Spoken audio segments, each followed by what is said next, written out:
Actually মেয়েদের সবই হিংসা হয় আমাকে দেখে, কেন সেটা আমি জানি না। কি এমন বিশ্ব সুন্দরী উঠে আইলেন যে ওনাকে দেখে সব মেয়েরা হিংসা করে? হিংসা করে কি লাভ দিদি? দিদি আমার কি মনে হচ্ছে বলো তো, তোমার বাড়িতে আয়না নেই। আয়নায় একবার নিজের মুখটা দেখে আসো, তোমার রূপের অহংকার একদম চূর্ণ বিচূর্ণ হয়ে যাবে। আমারে দিয়ে এত ইনকাম করছিস তো ওই রেস্টুরেন্টে যাই আমার নামে এক প্লেট বিরিয়ানি খাই নিস, আমি খুশি হয়ে যাব। নিজে দুদিন আগে ভিখারি ছিল, ঠিক করে খেতে পেত না, আর এখন দুটো টাকা ইনকাম করে সে এখন বড় বড় ক্রিয়েটরকে টাকার অহংকার দেখাচ্ছে। ওরে ও ছাবড়ি, তোর একটা ভিডিও খুঁজে বার করেছিস যেখানে তুই জীবনের প্রথমবার নুডলস খাচ্ছিস। এবার তো কমেন্টের বন্যা বয়ে যাবে যে কাপ নুডলস তাও আবার কোনোদিনও নাকি ট্রাই করেনি, এরা কতটা গরিব। তুই নিজে জীবনে নুডলস খাসনি আর তুই এসেছিস বড় বড় ক্রিয়েটরকে বিরিয়ানি খাওয়াতে। দুদিন আগে তোর তো টিনের বাড়ি ছিল, শ্রাদ্ধ ব্লগ করে দোতলা বাড়ি বানিয়ে আজকে হঠাৎ করে অহংকার বেড়ে গেল। তো শ্রাদ্ধ বাড়িতে ব্লগ করে টিনের বাড়ি থেকে রাজপ্রাসাদ বানিয়েছে এই শ্রাদ্ধ ব্লগার। লোকে মাথার ঘাম পায়ে ফেলে প্রচুর খাটাখাটনি করেও এরকম রাজপ্রাসাদ বানাতে পারবে না যেটা এই শ্রাদ্ধ ব্লগার করে দেখিয়েছে। নিজের আত্মীয় মারা যেতে এই মেয়ে মেকআপ করে ঠিক এরকম এক্সপ্রেশন দিয়ে শ্রাদ্ধ বাড়িতে যায়। এটা ঠিক কি রকম এক্সপ্রেশন গো দিদি? ঠ্যাংটা তুলে মুখের এরকম অঙ্গি ভঙ্গি করে কিসের ইঙ্গিত দিচ্ছ তুমি? দিদি ভাইরাল হওয়ার জন্য সবসময় এই টাইপের এক্সপ্রেশন দেয়, এগুলো দিয়ে মানুষকে অ্যাট্রাক্ট করার চেষ্টা করে। এদের কোনো যোগ্যতা না থাকা সত্ত্বেও লাখ লাখ টাকা কামিয়ে গরিব থেকে বড়লোক হয়ে যাচ্ছে। আর সত্যি কথা মুখের ওপর বলে অমনি অহংকার দেখিয়ে বলবে। কিন্তু তারপরে আমার চ্যানেলে কন্টেন্ট পাইছে, তাও আবার ভালো ভালো কন্টেন্ট, ওই জন্যই 9 লাখ পরিবার আমার। কি ভালো ভিডিও করেছো গো দিদি, একটু আমরাও দেখি। 1000টা শর্ট ভিডিও, এতে তো শুধু পিন্টুর সাথে এখানে গেলাম, পিন্টুর সাথে ওখানে গেলাম, আজ মুড়ি চপ খেলাম, আজ ওই খেলাম, আজ সেই খেলাম, আজ এখানে গেলাম, কাল ওখানে গেলাম। শ্রাদ্ধ ব্লগ বাড়িয়ে কি করে টিনের বাড়ি থেকে দোতলা বাড়ি বানালাম সেটাই তো তোমার কন্টেন্ট। কন্টেন্ট কাকে বলে সেটা বঙ্গাই, উন্মেষ গাঙ্গুলি এদেরকে দেখে শেখো, এটাকেই বলে ভালো কন্টেন্ট। আর তার আগে তুমি তো নিজেই বলেছো যে শ্রাদ্ধ ব্লগ করেই তোমার নাকি ক্যারিয়ার দাঁড়িয়ে গেছে। মানে আমি 3 বছর ইউটিউবে খাটছি, এরকম সাকসেস আসেনি সত্যি। 1 মাসে যেন শ্রাদ্ধ বাড়ি ব্লগ আমাকে দাঁড় করিয়ে দিয়ে গেল। তার আগে তুমি 3 বছর ব্লগ বানিয়েছো কিন্তু ভাইরাল হতে পারোনি। তুমি যদি এতই ভালো কন্টেন্ট বানাও তাহলে তুমি ভাইরাল হওনি কেন? শ্রাদ্ধ বাড়ির জন্য অপেক্ষা কেন করতে হলো? তাহলে তুমি এবার মেনে যাও যে শুধুমাত্র ভাইরাল হওয়ার জন্যই তুমি শ্রাদ্ধ ব্লগ বানিয়েছিলে। বাট আজকের দিনে মানুষ যদি এটা না করতাম, না তুমি করতে না আমি করতাম, আমাদেরকে কেউই চিনতে পারতো না, সত্যি কেউ চিনতে পারতো না।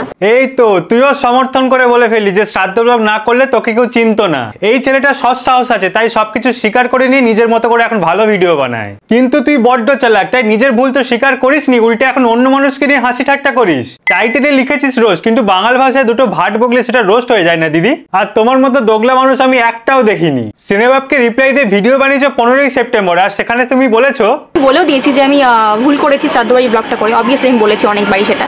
তুমি যদি শ্রাদ্ধ ব্লগ বানিয়ে এতই ভুল করেছো তাহলে 18ই সেপ্টেম্বর এইটা বললে কেন? থেকে এখন মনে হয় না যে ভালোই করেছি, বিশ্বাস করো। শ্রাদ্ধ বাড়ি ভিডিও করে বলতে ভালো করেছে সত্যি, মানে মুখ ফসকে বেরিয়ে গেছে তো সত্যিটা। প্রি প্ল্যান করে ভাইরাল হওয়ার জন্যই তুমি একমাত্র শ্রাদ্ধ ব্লগ বানিয়েছিলে, আর সেজন্যই তোমার এত আনন্দ। তোমার তো প্ল্যান সাকসেসফুল হয়ে গেছে, টিনের বাড়ি থেকে দোতলা বাড়ি করতে পেরেছো। যে তুমি যদি এটা ভুলবশত করতে তাহলে তোমার চোখে মুখে এত ফুর্তি থাকতো না। শ্রাদ্ধ ব্লগ করে নাহলে কেউ সেলিব্রেট করতে যায়, লজ্জাও করে না। ছি। আর জানো তো গাইস, আজকে বেসিক্যালি আমরা সেলিব্রেট করতে এসেছি। ওই শ্রাদ্ধ ভিডিওটা এত ভাইরাল গেছে আর অ্যাকচুয়ালি এত views, subscriber and followers gain হচ্ছে, তো আমরা সেটা সেলিব্রেশন করতে এখানে এসেছি। জানি তুমি জেনে শুনে শ্রাদ্ধ ব্লগ করে দিয়েছো আর প্রমাণও করে দিয়েছি সেটা, কিন্তু তাও যদি তোমার মিথ্যা কথা একবারের জন্য হলেও বিশ্বাস করিনি যে এটা তোমার প্রি প্ল্যান ছিল না, তাতেও তুমি ফাঁসবে। তোমার মানসিকতা কেমন যে শ্রাদ্ধ বাড়ি যাও ব্লগ বানাতে? একবার বলছো ওটা দুঃসম্পর্কের আত্মীয়, রিলেটিভস এর মধ্যে একজন মারা গেছেন, তো সেখানেই আমরা যাচ্ছি। আর একবার বলছো নিজেদের বাড়ি, মানে সেকেন্ড ব্যাচেই আমরা খেতে বসে গেছি। অবশ্যই এটা আমাদের নিজেদেরই বাড়ি, তো খেয়ে নিলে সমস্যা কি আছে? নিজেদের বাড়ি, আর সেই নিজেদের বাড়ি লোক মধ্যে এরকম মেকআপ করে ঠ্যাং তুলে গিয়ে ব্লগ বানাচ্ছিস?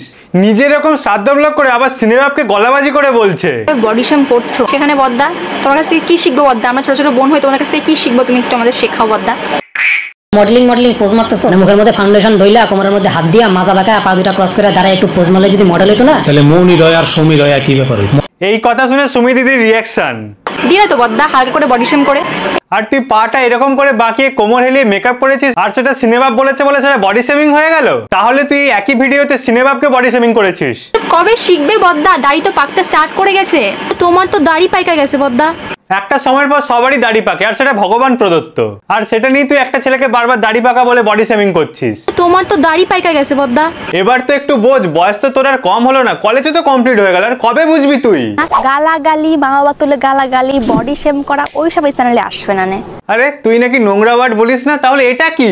শালার ম্যাগি রে, পুঙা খাজনি হাত দিয়ে খাবার। কি বললি তুই? পুঙ্গা? অসাধারণ তোর মুখের ভাষা, অসাধারণ তোর মুখের বাণী। ওনাকে সামান্য কোমর দোলানো বলে সেটা ওনার কাছে ভালগার লাগে, আর উনি যে অন্যকে কাঁচা বাসে খিস্তি দিচ্ছে সেটা ভালো? পুঙা খাজনি হাত দিয়ে খাবার। একটা রাস্তায় খেটে খাওয়া মানুষ, সে কি তার পেছন চুলকানোর জন্য পে অ্যান্ড ইউজ টয়লেটে ছুটবে? দিদি আমি জানি আমার এই রোস্ট ভিডিও তোমার একদম ভালো লাগবে না, কারণ তোমার তো সব পর্দা ফাঁস করে দিলাম। কয়েকক্ষণ কমেন্ট পড়ি চলো। বোন, তোর দিদাকে শ্মশানে নিয়ে যাবি নাকি তোর দিদার বিয়ে খেতে যাবি? আর লোকের কমেন্ট সেকশন পড়ে শোনাচ্ছ, নিজের কমেন্ট সেকশনটা দেখো একবার। আর এরা একটা কারণেই সবাই তোমাকে ঠুকে দিচ্ছে, কারণ তুমি নিজের শ্রাদ্ধ ব্লগার হয়ে অন্য মানুষের বিচার করতে এসছো, আর অন্য মানুষকে নিয়েও হাসাহাসি করছো। তোমার অডিয়েন্স ঠিকই বলেছে, তোমার মুখে এসব মানায় না। আর এর পরেও যদি নিজের পেছনে গু থাকা সত্ত্বেও অন্য মানুষকে নিয়ে মজা ঠাট্টা করেছো, তাহলে আবার এই আয়রনিক অংশ একদম আয়রন করে সেঁকে দেবে। তো ভাই লোক, ভিডিওটা ভালো লাগলে শেয়ার করে দাও, ফেসবুক পেজটা ফলো করে দাও, আর ইউটিউব চ্যানেলটা সাবস্ক্রাইব করে দাও। And wait for my next video.